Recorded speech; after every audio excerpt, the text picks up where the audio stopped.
তো বন্ধুরা আমরা আপডেট দিয়েছিলাম অস্থায়ী বাথরুমের। আজ 6 দিন আছে ঠাকুরনগর মেলায়। দেখতে পাচ্ছ পিছনে মন্দির আর মাঠে কিন্তু পুরো মেলা প্রায় বসে গেছে। তো চলো এই 6 দিনের আগে দেখতে পাচ্ছ আপডেট দেখা যাবে বাথরুমের, অস্থায়ী বাথরুমের। এই জায়গাটা নোংরা ছিল, অনেক পাতা ছিল, সেটাকে দেখা পুরানো হয়েছে। আর দরজাগুলো অলমোস্ট সব ঠিক করা হয়েছে। এই দেখো তোমাদের দেখা একটা সব বন্ধ, সব বন্ধ, সব তালা দিয়ে দিয়েছি, সিল করা রয়েছে আপাতত। কিন্তু সবকিছু ঠিক করা হয়েছে, যেটা আমরা বুঝতে পারছিলাম। এখন এইগুলোর দরজাগুলো খুব খারাপ অবস্থায় ছিল, খুব খারাপ অবস্থায় ছিল দরজাগুলো। সেগুলো কিন্তু দেখো, তোমাদের একটা দেখায় খুলে, ভাই এগুলো তো সব বাধা রয়েছে ভাই।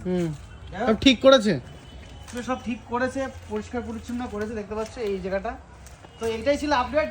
আর যারা মেলায় আসছো তারা ভাবছো যে কোথায় বাথরুমে যাবে, মেলার মাঠের যদি তোমরা মন্দিরের কাছে দাঁড়াও, ডান দিকে মেলার মাঠের সামনে যে ডান দিকে এই যে রাস্তা দিয়ে দাঁড়াও, তার ডান দিকে দেখতে পাবে অনেকগুলো অস্থায়ী বাথরুম। এখানে তোমরা এসে তোমাদের কাজকর্ম সারতে পারো।